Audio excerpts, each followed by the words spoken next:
Hello बच्चों, start करते हैं आज एक न्यू टॉपिक थाइमस।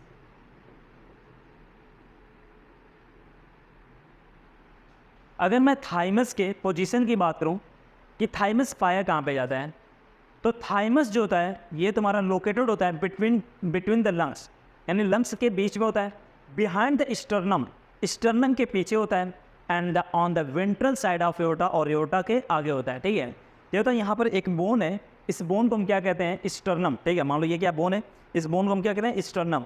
जब इस बोन को हटाओगे तो तुम्हें एक लॉबुलर स्ट्रक्चर दिखेगा। ठीक है, हमारे दोनों लंग्स के बीच में एक लॉबुलर स्ट्रक्चर दिखेगा, उसी लॉबुलर स्ट्रक्चर को हम क्या कहते हैं, थाइमस कहते हैं। और जब थाइमस हटाओगे तो उसके पीछे में क्या दिखेगा, एओर्टा। यानी जो थाइमस है वो एओर्टा के क्या है, आगे है। यानी हम कह सकते हैं कि जो थाइमस होता है ये कहाँ पे होता है, तुम्हारा बिटवीन लंग्स। कहाँ पे होता है, लंग्स के बीच में होता है, बिहाइंड द स्टर्नम। इस वाली बोन जो यहाँ पे ये बोन है स्टर्नम, इसके पीछे है। ठीक है, बिहाइंड द स्टर्नम, ये क्या होता है तुम्हारा, स्टर्नम के पीछे होता है।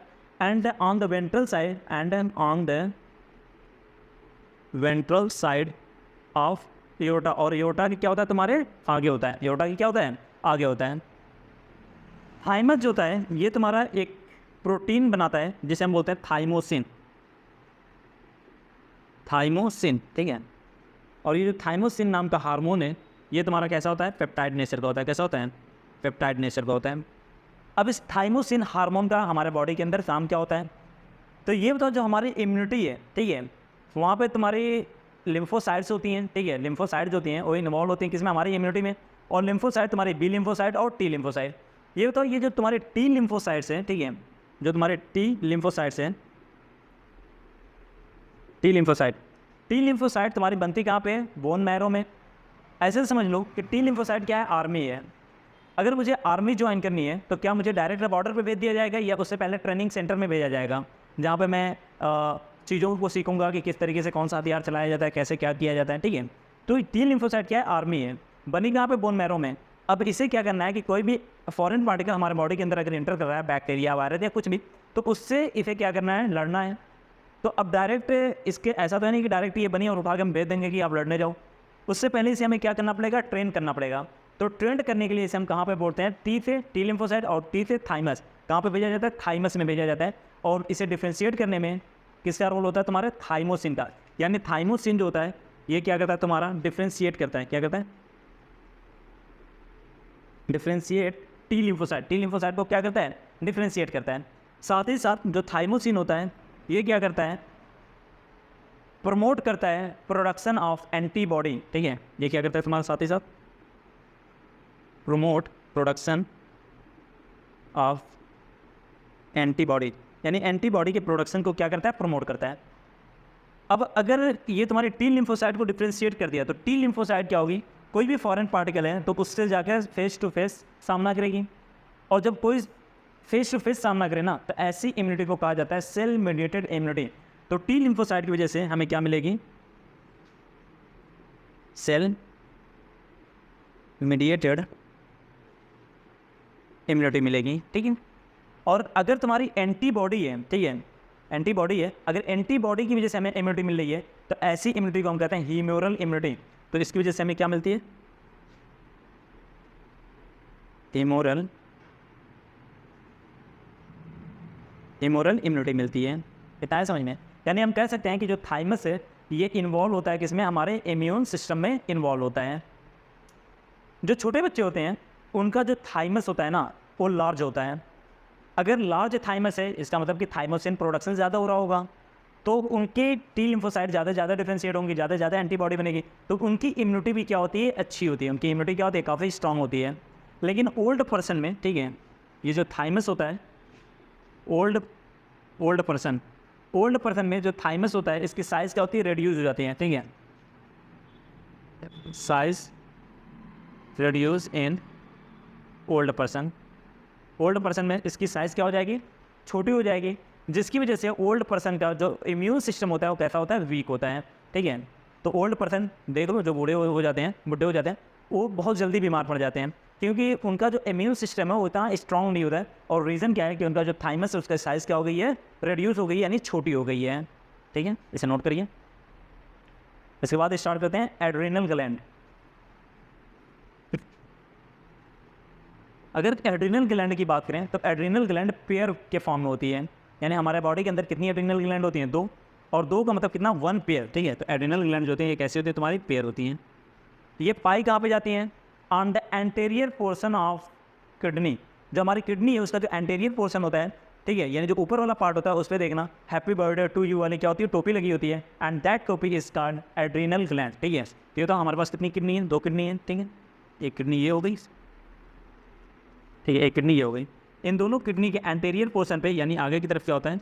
ये हैप्पी बर्थडे टू यू वाली क्या है? टोपी लगी हुई है, और इसी टोपी को हम क्या बोलते हैं? Adrenal gland. क्या बोलते हैं? Adrenal gland. अब इस एड्रीनल ग्लैंड को भी हम क्या करते हैं? 2 पार्ट में डिवाइड करते हैं। एक तो एड्रीनल ग्लैंड का ये मिडल पोर्शन है जिसे हम बोलते हैं एड्रीनल मेड्यूला। क्या बोला जाता है? Adrenal medulla. और एक इसका ये बाहरी पोर्शन है, ठीक है, और इस बाहरी पोर्शन को हम बोलते हैं, आउटर पोर्शन को बोलते हैं एड्रीनल कॉर्टेक्स। एड्रीनल कॉर्टेक्स, ठीक है। तो अगर मैं एड्रीनल ग्लैंड की बात करूं तो इसे हम कितने पार्ट्स में डिवाइड करेंगे? 2। एक हमारा हो जाएगा एड्रीनल कॉर्टेक्स जो कि आउटर पार्ट होता है, और दूसरा जो होगा वो तुम्हारा क्या होगा?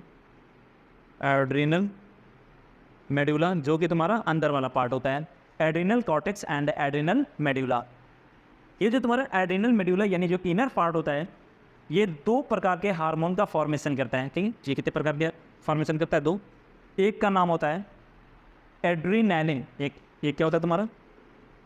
एड्रीनैलिन, या इसी को हम क्या बोलते हैं? एपिनेफ्रिन, ठीक है, इसी क्या बोलते हैं? एपिनेफ्रिन। और दूसरा जो हार्मोन बनाता है उसे क्या कहते हैं? नॉर एड्रीनैलिन। नॉर एड्रीनैलिन, या इसी को हम क्या बोलते हैं? नॉर एपिनेफ्रिन, ठीक है। क्या बोला जाता है? Nor epinephrine. और इन दोनों हार्मोन को एक साथ मिला के कहा जाता है कैटेकोलामाइन। क्या बोला जाता है? इन दोनों को एक साथ मिला के क्या बोलते हैं? कैटेकोलामाइंस, ठीक है। क्या बोलते हैं? कैटेकोलामाइन बोलते हैं। ये हार्मोन हमारे बॉडी के अंदर बनते कब है? तो होता क्या है कि जब स्ट्रेस हो, ठीक है, या कोई इमरजेंसी सिचुएशन हो तो उस टाइम पे ये हार्मोन क्या होते हैं? हमारे बॉडी के अंदर सिक्रीट होते हैं। सिक्रेट इन स्ट्रेस यानी कोई तनाव हो, और इन इमरजेंसी सिचुएशन, ठीक है, या कोई इमरजेंसी सिचुएशन हो तब ये हार्मोन क्या होते हैं? बॉडी के अंदर बनते हैं। जैसे मान लो अगर अचानक तुम्हारे सामने क्या हो जाए? शेर आ जाए, ठीक है, तो ये क्या है? एक इमरजेंसी सिचुएशन है। या तुम्हारे पीछे क्या हो जाए? कोई पागल कुत्ता लग गया, ठीक है, इमरजेंसी सिचुएशन है। तो इस टाइम पे जो हार्मोन रिलीज़ होता है वो तुम्हारे क्या होते हैं? एड्रीनैलिन और नॉर एड्रीनैलिन होते हैं। क्योंकि ये इमरजेंसी सिचुएशन में आ रहे हैं इसीलिए इन हार्मोन्स को हम क्या कहते हैं? इमरजेंसी हार्मोन या फाइट और फ्लाइट हार्मोन। क्योंकि इमरजेंसी सिचुएशन में चाहे तो तुम उसका डट के सामना करोगे या भाग जाओगे। डट के सामना करोगे या क्या करोगे? भागोगे। इसीलिए हमें क्या कहते हैं? फाइट, अगर डट के सामना कर रहे हो तो, और अगर भाग गए तो फ्लाइट, यानी fight and or flight hormone भी कहा जाता है। यानी इन हार्मोन को क्या कहते हैं? इमरजेंसी हार्मोन और फाइट और फ्लाइट हार्मोन, ठीक है, या इसी को हम क्या कहते हैं? फाइट और फ्लाइट हार्मोन भी कहते हैं, ठीक है। इतना हो गया। इधर देखना, कह रहे कि जब ये हमारे बॉडी के अंदर इमरजेंसी सिचुएशन में रिलीज़ होंगे तो ये हमारे बॉडी के अंदर करेंगे क्या? तो ये हमारे बॉडी के अंदर इमरजेंसी सिचुएशन में जब रिलीज़ होते हैं ना तो इंक्रीज द अलर्टनेस, ये अलर्टनेस को क्या करते हैं? बढ़ा देते हैं, ठीक है। इंक्रीज अलर्टनेस, या अलर्टनेस को क्या करेंगे? बढ़ा देंगे। क्योंकि जैसे ही हमारे बॉडी के अंदर ये रिलीज़ होंगे, जैसे मान लो कि तुम्हारे सामने एक शेर आ गया, ठीक है। अब शेर को देखने के बाद अगर तुम आधी नींद में हो गए ना तो भी तुरंत क्या हो जाओगे? फुल्ली अलर्ट हो जाओगे। ये क्या हो गया? तुम्हारी आंखें जो है, ठीक है, बंद थी वो पूरी तरीके से क्या हो जाएंगी? खुल जाएंगी, यानी पिपलरी डायलेशन हो जाएगा, ठीक है। तुम्हारी हार्ट बीट क्या हो जाएगी? बढ़ जाएगी। सांसें क्या हो जाएंगी? तेज हो जाएंगी, ठीक है। बॉडी से क्या होगा? पसीना पसीना एकदम, ठीक है, पसीना ही पसीना होगा, ठीक है। ये सारी सिचुएशन क्या होगी? तुम्हारे सामने हो जाएगी। जो तुम्हारे ये हेयर है ये सब क्या हो जाएंगे? खड़े हो जाएंगे, ठीक है, इरेक्ट हो जाएंगे। ये सब ये सारी कंडीशन तुम्हारे साथ होंगी। यानी कि एड्रेनालिन और नॉन एड्रेनालिन इमरजेंसी सिचुएशन में आ रहे हैं तो ये करते क्या हैं? इंक्रीज द अलर्टनेस, अलर्टनेस को बढ़ा देते हैं। पिपलरी डायलेशन, ये क्या करेंगे? तुम्हारा पिपलरी डायलेशन करा देंगे, यानी आँखें जो हैं और पूरी तरीके से उसे क्या करेंगे, डायलेट कर देंगे, खोल देंगे, ठीक है। साथ ही साथ पीलो इरेक्शन, और तुम्हारा क्या होगा, स्पेलिंग देखना पिबुलरी की, ठीक है। और ये तुम्हारा क्या करते हैं, पीलो इरेक्शन। पीलो इरेक्शन का मतलब होता है हेयर का इरेक्ट हो जाना, खड़ा हो जाना, ठीक है। तो ये क्या कराएंगे, तुम्हारा पीलो इरेक्शन करा देंगे। स्वेटिंग यानी पसीना होगा, स्वेटिंग क्या होगा, पसीना होगा। हार्ट बीट यानी जो हमारी हार्ट बीट है ये क्या हो जाएगी, इंक्रीज हो जाएगी, ठीक है। एक स्ट्रेंथ ऑफ हार्ट बीट यानी जो हमारे हार्ट का जो एक स्ट्रेंथ है, ठीक है, वो भी क्या हो जाएगा, तुम्हारा बढ़ जाएगा, ठीक है। तो ये तुम्हारे क्या करेंगे, एक strength of heart beat contraction, एक strength of heart beat contraction, ये भी क्या हो गया, तुम्हारा बढ़ जाएगा। साथ ही साथ तुम्हारा जो रेट ऑफ रेस्पायरेशन है, तुम्हारे सांसें वो भी क्या हो जाएंगी, तेज हो जाएंगी, ठीक है। तो रेट ऑफ रेस्पायरेशन ये भी क्या हो जाएगा, तुम्हारा इंक्रीज हो जाएगा, ठीक है। इतना क्या समझ में। अभी होता है ये सारी सिचुएशन आ रही है, ठीक है, तुम्हारे सामने कोई पैनिक सिचुएशन, इमरजेंसी सिचुएशन आ रही है, ठीक है, तो ये हार्मोन रिलीज हुए और ये सारे काम तुम्हारे बॉडी के अंदर कराएंगे। तो इन सारी चीज़ों के लिए हमें क्या चाहिए, एनर्जी चाहिए। और एनर्जी कहाँ से आती है, फूड से। तो हम फूड को स्टोर करते हैं in the form of glycogen. तो हम कह सकते हैं कि जो ये कैटकोलामाइन होता है ये स्टिमुलेट करेगा, ठीक है। कैटकोलामाइन जो होता है also stimulate break down of, ये क्या करता है, ब्रेक डाउन यानी तोड़वाता है किसको, ग्लाइकोजन लिपिड्स एंड प्रोटीन, ठीक है। ये तुम्हारा स्टिमुलेट करता है break down of glycogen, lipids and protein. क्योंकि ये तुम्हारा ग्लाइकोजन को तोड़ेगा तो क्या बनेगा, तुम्हारा ग्लूकोज बनेगा। तो due to break down of glycogen the glucose level in the blood के अंदर जो ग्लूकोज लेवल है वो क्या हो जाएगा, इंक्रीज हो जाएगा, ठीक है।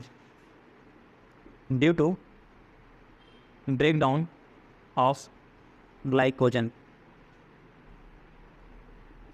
Glucose level increase in blood के अंदर ग्लूकोज लेवल तुम्हारा क्या होता है, बढ़ जाता है, ठीक है। ये इतना समझ में आया कि जो हमारी एड्रीनल ग्लैंड थी उसका एक आउटर पार्ट था, एक इनर पार्ट था, सेंटर वाला। तो आउटर पार्ट को हमने क्या कहा, एड्रीनल कॉर्टेक्स, और सेंटर वाले पार्ट को हमने क्या किया, एड्रीनल मेड्यूला। एड्रीनल मेड्यूला ने कितने हार्मोन बनाए, 2, adrenaline and nor adrenaline. Adrenaline को हमने क्या किया, एपिनेफ्रिन, और इसे हमने क्या किया, नॉर एपिनेफ्रिन। और इन दोनों हार्मोन्स को एक साथ मिला के हमने क्या किया, कैटेकोलामाइन, ठीक है। ये हार्मोन हमारे बॉडी के अंदर सिक्रेट कब हुआ, इन स्ट्रेस, जब तनाव हुआ या इमरजेंसी सिचुएशन, या कोई इमरजेंसी सिचुएशन आई। इसीलिए इन हार्मोन को मैंने क्या कहा, इमरजेंसी हार्मोन या फाइट और फ्लाइट हार्मोन। ये हमारे बॉडी के अंदर क्या क्या रहे हैं, अलर्टनेस, ठीक है, यानी हमें अलर्ट कर दे रहे हैं। पिपुलरी डायलेशन, आंखों को क्या करें, पूरी तरीके से खोल दे रहे हैं। पीलो इरेक्शन, रोवे क्या होते हैं, खड़े हो जाते हैं। स्वेटिंग, पसीना होने लगता है। हार्ट बीट इंक्रीज किया जाते हैं। एक strength of heart beat contraction, यानी हार्ट बीट कॉन्ट्रैक्शन की जो एक स्ट्रेंथ है वो क्या हो जाएगी, बढ़ जाएगी। रेट ऑफ रिस्पायरेशन भी क्या होता है, बढ़ जाता है। और ये सब कराने के लिए हमें क्या चाहिए, एनर्जी चाहिए। इसलिए कैटेकोलामाइन होते हैं ये स्टिमुलेट करते हैं break down of glycogen, lipids and protein. और जो भी ग्लाइकोजन टूटेगा तो क्या बनेगा, तुम्हारा ग्लूकोज, ठीक है, क्योंकि हम लोग फूड के फॉर्म में स्टोर करते हैं, ग्लाइकोजन के फॉर्म में स्टोर करते हैं। अब ये टूटेगा तो क्या बनेगा, तुम्हारा ग्लूकोज। तो due to break down of glycogen glucose level increase in the blood के अंदर ग्लूकोज लेवल क्या हो जाएगा, बढ़ जाएगा, ठीक है। अब बात करते हैं एड्रीनल कॉर्टेक्स की, इसे नोट कर लीजिए, मैं हटा रहा हूँ। इधर देखना, एड्रीनल कॉर्टेक्स, ये बताओ ये क्या है, किडनी के ऊपर क्या है, हैप्पी बर्थडे टू यू वाली टोपी इन, और इसी को हमने क्या किया, एड्रीनल ग्लैंड। अब एड्रीनल ग्लैंड का जो ये सेंटर वाला पोर्शन है, ठीक है, ये जो सेंटर वाला पोर्शन है इसे हमने क्या किया, एड्रीनल मेड्यूला, और बाहर वाले को क्या किया, एड्रीनल कॉर्टेक्स। अब एड्रीनल कॉर्टेक्स में भी क्या होगा, एक सबसे बाहरी लेयर होगी, एक तुम्हारी क्या होगी, ये मिडल वाली लेयर होगी, और एक लेयर जो होगी वो क्या होगी, सबसे अंदर वाली होगी, ठीक है। तो जो सबसे बाहर वाली लेयर होती है उसे कहा जाता है जोना ग्लोमेरुलोसा, ठीक है। यानी हम कह सकते हैं कि एड्रीनल कॉर्टेक्स जो होता है कंसिस्ट ऑफ 3 लेयर। कितने लेयर से मिलकर बना होता है, 3। सबसे बाहर वाली लेयर जो होती है उसे हम क्या कहते हैं, जोना ग्लोमेरुलोसा, ठीक है। जो बीच वाली लेयर होती है उसे हम कहते हैं जोना, ठीक है, उसे क्या बोला जाता है, जोना फैसिकुलेटा, फैसिकुलेटा। और जो सबसे अंदर वाली होती है उसे कहते हैं जोना रेटिकुलरिस, जोना रेटिकुलरिस, ठीक है। ये क्या होती है, तुम्हारे सबसे आउटर होती है, ये क्या होती है, तुम्हारी इनर होती है, और ये क्या होती है, तुम्हारी मिडल पीस वाली होती है, यानी जो सबसे बाहर की लेयर है उसका नाम क्या पड़ गया तुम्हारा, जोना ग्लैमरुलोसा। ये जो बीच वाली है उसे मैंने क्या कहा, जोना फैसिकुलेटा। और ये जो सबसे अंदर वाली है उसे मैंने क्या किया, जोना रेटिकुलरिस। अभी जो तुम्हारा एड्रीनल कॉर्टेक्स है ना, produce different types of hormone. ये कई प्रकार के हार्मोन का फॉर्मेशन करता है और इनके हार्मोन्स को हम कहते हैं कॉर्टिकॉइड्स हार्मोन। क्या बोलते हैं,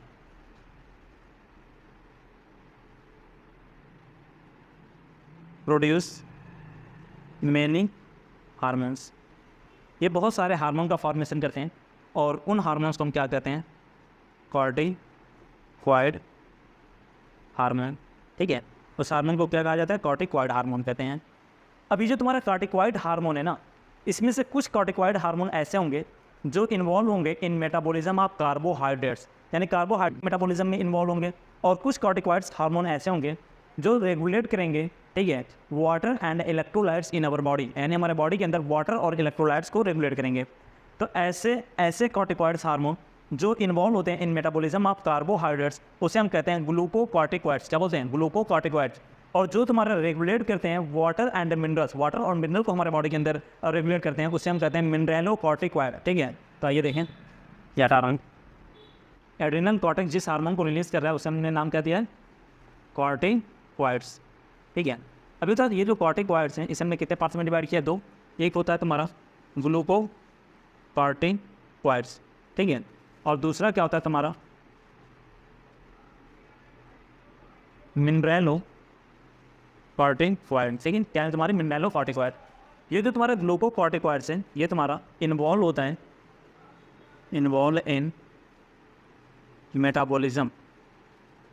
मेटाबॉलिज्म ऑफ कार्बोहाइड्रेट्स। ठीक है, ये कार्बोहाइड्रेट्स के मेटाबॉलिज्म में क्या होता है, इन्वॉल्व होता है। साथ ही साथ ये तुम्हारा स्टिमुलेट करता है, क्या करता है, स्टिमुलेट करता है ग्लूकोनियोजेनेसिस, लाइपोलिसिस एंड प्रोटियोलिसिस। ठीक है, साथ ही साथ ये क्या करता है, स्टिमुलेट ग्लूकोनियोजेनेसिस। ये तो ग्लूकोनियोजेनेसिस क्या होता है, द प्रोडक्शन ऑफ या the formation of glucose from non carbohydrate substrate, यानी जो नॉन कार्बोहाइड्रेट सबस्ट्रेट्स हैं उनके द्वारा हमारे बॉडी के अंदर जो ग्लूकोज बनता है उस प्रोसेस को हम क्या करते हैं, ग्लूकोनियोजेनेसिस। तो ये स्टिमुलेट करता है ग्लूकोनियोजेनेसिस, लाइपोलिसिस, लिसिस माने टूटना, लाइपो माने लिपिड, लिपिड्स को तोड़ने में भी ये स्टिमुलेट करता है, एंड प्रोटियोलिसिस, प्रोटियोलिसिस, प्रोटियो माने प्रोटीन, लिसिस माने तोड़ना, और प्रोटीन को तोड़ने में भी तोड़ने को भी ये क्या करता है, स्टिमुलेट करता है।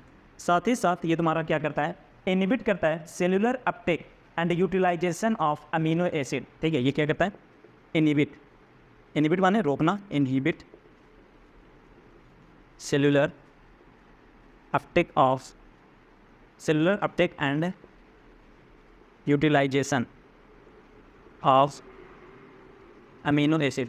ठीक है, यानी सेल जो है उसे अमीनो एसिड ना ही तो लेने देता है और ना ही इस्तेमाल करने देता है। अब ये जो तुम्हारा ग्लूकोकॉर्टिकॉइड है ना, मेनली ग्लूकोकॉर्टिकॉइड्स की तरह जो हार्मोन काम करता है उसका नाम क्या है, कॉर्टिसोल। नाम क्या होता है, कॉर्टिसोल। यानी कि मेनली जो ग्लूकोकॉर्टिकॉइड्स की तरह जो हार्मोन काम करता है उसका नाम क्या है, तुम्हारा कॉर्टिसोल है। ठीक है, यानी ओवरऑल मिला के क्या है कि जो तुम्हारा एड्रीनल कॉर्टेक्स है वो तुम्हारा डिफरेंट टाइप्स के हार्मोन का फॉर्मेशन कर रहे हैं, जिसे हम क्या बोलते हैं, कॉर्टिकॉइड्स कह रहे हैं। अब कुछ कॉर्टिकॉइड्स ऐसे हैं जो इन्वॉल्व हैं मेटाबॉलिज्म ऑफ कार्बोहाइड्रेट, क्योंकि कार्बोहाइड्रेट जो है ये टूटेगा तो क्या बनेगा, तुम्हारा ग्लूकोज बनेगा। तो जो तुम्हारा कार्बोहाइड्रेट्स के मेटाबॉलिज्म में इन्वॉल्व है ऐसे कॉर्टिकॉइड्स को मैंने नाम क्या दे दिया, ग्लूकोकॉर्टिकॉइड्स। अब ग्लूकोकॉर्टिकॉइड जो होते हैं ये मेटाबॉलिज्म ऑफ कार्बोहाइड्रेट में तो इन्वॉल्व होते ही हैं, साथ ही साथ ये स्टिमुलेट करते हैं ग्लूकोनियोजेनेसिस यानी ग्लूकोज बनाने में। ठीक है, क्योंकि कार्बोहाइड्रेट को तोड़ेंगे तो जाहिर सी बात है ग्लूकोज बनेगा। लाइपोलिसिस लिपिड्स को तोड़ने में, प्रोटियोलिसिस प्रोटीन को तोड़ने में, साथ ही साथ ये इनहिबिट करते हैं cellular uptake and utilisation of amino acid. और मेन जो तुम्हारा ग्लूकोकॉर्टिकॉइड की तरह काम करता है वो तुम्हारा क्या है, कॉर्टिसोल है। ठीक है, उसके बाद देखना मिनरलोकॉर्टिकॉइड। जो मिनरलोकॉर्टिकॉइड्स होते हैं ये तुम्हारा रेगुलेट करते हैं, regulate water and minerals in our body.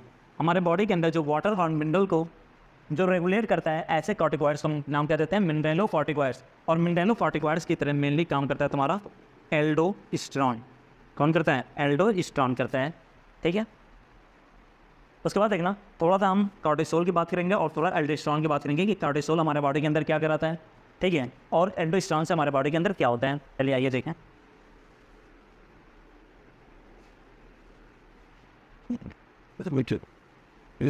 Cortisol, cortisol जो होता है, ठीक है, कॉर्टिसोल जो होता है ये तुम्हारा मेंटेनिंग द कार्डियोवैस्कुलर सिस्टम, ठीक है, मेंटेनिंग द कार्डियो, ये कार्डियोवैस्कुलर सिस्टम को क्या करता है, मेंटेन करता है। किडनी फंक्शन को भी ये क्या करता है, मेंटेन करता है। और तुम्हारा किडनी फंक्शन, ठीक है, किडनी के फंक्शन को भी ये क्या करता है, तुम्हारा मेंटेन करता है। Produce anti inflammatory reaction, produce anti inflammatory reaction, ये एंटी इन्फ्लामेटरी रिएक्शन को प्रोड्यूस करता है। साथ ही साथ ये तुम्हारा स्टिमुलेट करता है RBC production, stimulate RBC production, RBC production को स्टिमुलेट करता है। और सप्रेस द इम्यूनिटी, और हमारी इम्यूनिटी को क्या करता है, सप्रेस करता है, ठीक है, suppress the immunity response, suppress the immunity response, ठीक है। ऐसे नोट कर लेना कि जो कॉर्टिसोल होता है ये क्या करता है, मेंटेनिंग द कार्डियोवैस्कुलर सिस्टम, यानी जो हमारा कार्डियोवैस्कुलर सिस्टम है उसे ये क्या करता है, मेंटेन करता है। And maintain the kidney function, kidney function को भी मेंटेन करता है। प्रोड्यूस कर रहे हैं anti inflammatory reaction, anti inflammatory reaction को प्रोड्यूस कर रहे हैं, स्टिमुलेट कर रहा है आरबीसी प्रोडक्शन को, और सप्रेस कर रहा है हमारे इम्यून सिस्टम को, ठीक है। इसके बाद बात करते हैं aldosterone.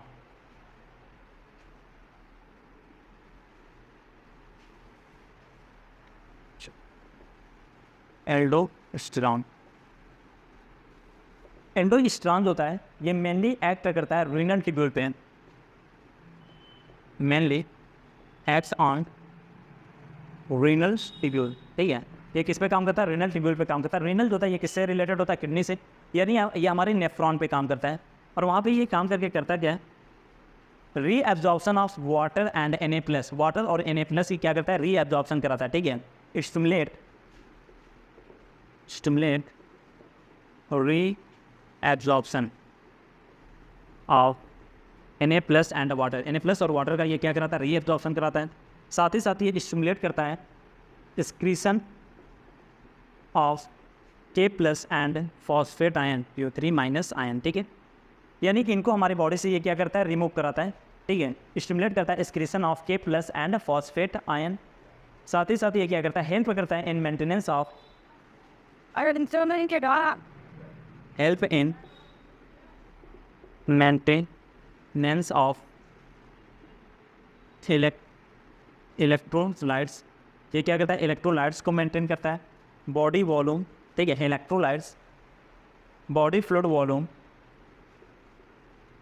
Body fluid volume, osmotic balance and blood pressure, ठीक है, osmotic balance and blood pressure, ठीक है। तो देखिए ना, एल्डोस्टेरॉन जो होता है ये कहाँ पे काम करता है, मेनली रीनल ट्यूब्यूल पे।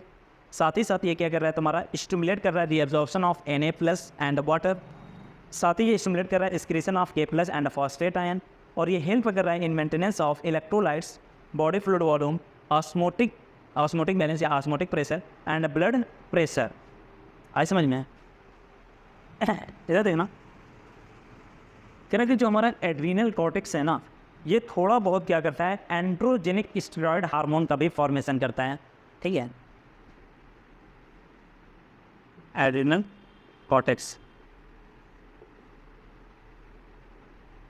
secrete in small amount, यानी थोड़ी बहुत मात्रा में ये क्या करता है, बनाता है किसको, endogenic steroid hormone. secrete in small amount किसको, एंड्रोजेनिक स्टेरॉयड हार्मोन को। और ये जो एंड्रोजेनिक स्टेरॉयड हार्मोन होता है ये हमारे बॉडी के अंदर क्या करता है, play a role in growth of axial hair, pubic hair. ये क्या होता है, play role in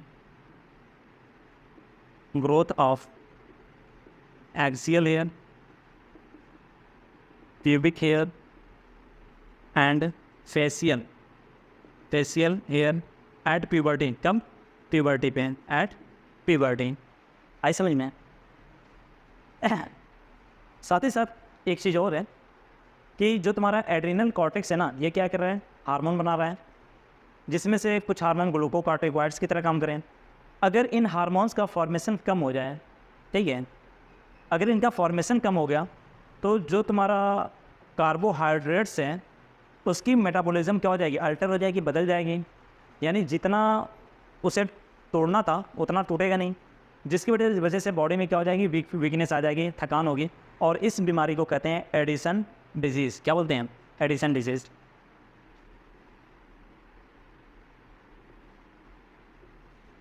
addition disease यानी एडिशन डिजीज़ जो होती है ये किसकी वजह से होती है? एड्रिनल कॉर्टेक्स के प्रोडक्शन, यानी जो एड्रिनल कॉर्टेक्स है उसके हार्मोन्स का फॉर्मेशन जब कम हो जाएगा तब हमें कौन सी बीमारी होगी? एडिशन डिजीज़ होगी। ठीक है, आई होप इतना समझ में आ गया होगा। आप इसे एनसीईआरटी से पढ़ लीजिएगा। मिलते हैं कल एक नए लेक्चर के साथ। Okay, bye.